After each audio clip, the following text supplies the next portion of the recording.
Today we read from the letter of James, chapter 3, verses 5 to 12. And I feel a little nervous as a non-Welsh person to be speaking today to you about St. David. So I've done some research. I did know that he was the only native-born patron saint of the countries of Britain and Ireland. He was born during a storm to his mother, Non, on a Pembrokeshire cliff top. Not quite called a midwife. He was a great preacher and founded many monasteries, including the one at St. David's. He was teetotal and a vegetarian. In fact, there's a story that he lived on only leeks and water, which gives us, I suppose, the leek as a symbol of Wales. David died on this day in the year 589 and was buried at St. David's. He was canonised, made a saint by Pope Calixtus in the 12th century, and St. David's Day has been celebrated ever since. The city of St. David, with a population of just 2,000, is officially the UK's smallest city. 2 trips there are said to be worth 1 to Rome. In my research, I came across some suggestions of random acts of Welshness to do today in celebration.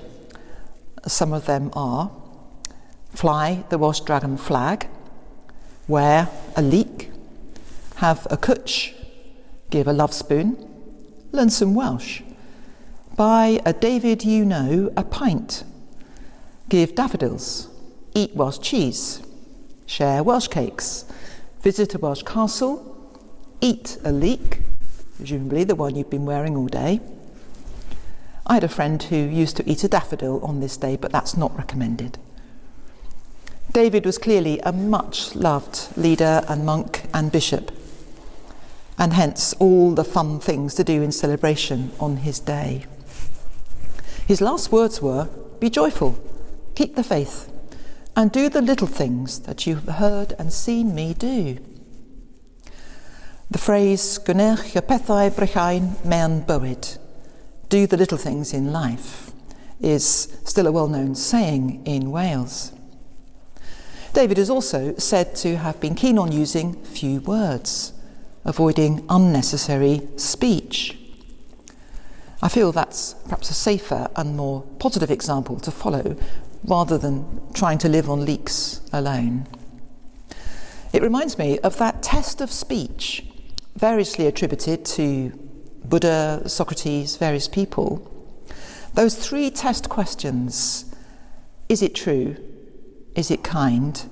Is it necessary? If the answer is no to any one of those questions, the words are best not spoken. It's a very stringent test of speech, and you might try it as a way of observing St. David's Day and avoiding unnecessary speech today. I think we might find that some of the things we might ordinarily say would be ruled out, and perhaps they would be best not uttered. James was well aware in his letter of the dangers of speech, the difficulties of controlling our speech. The tongue, he said, is a fire, like a forest fire raging out of control. No one can tame the tongue, he said. Well, perhaps we can have a go, for one day at least, and monitor what we say. It would be a good Lenten practice. Or we may be so busy eating Welsh cakes, Welsh cheese and leeks that we won't have time to do any talking at all anyway. Happy St. David's Day.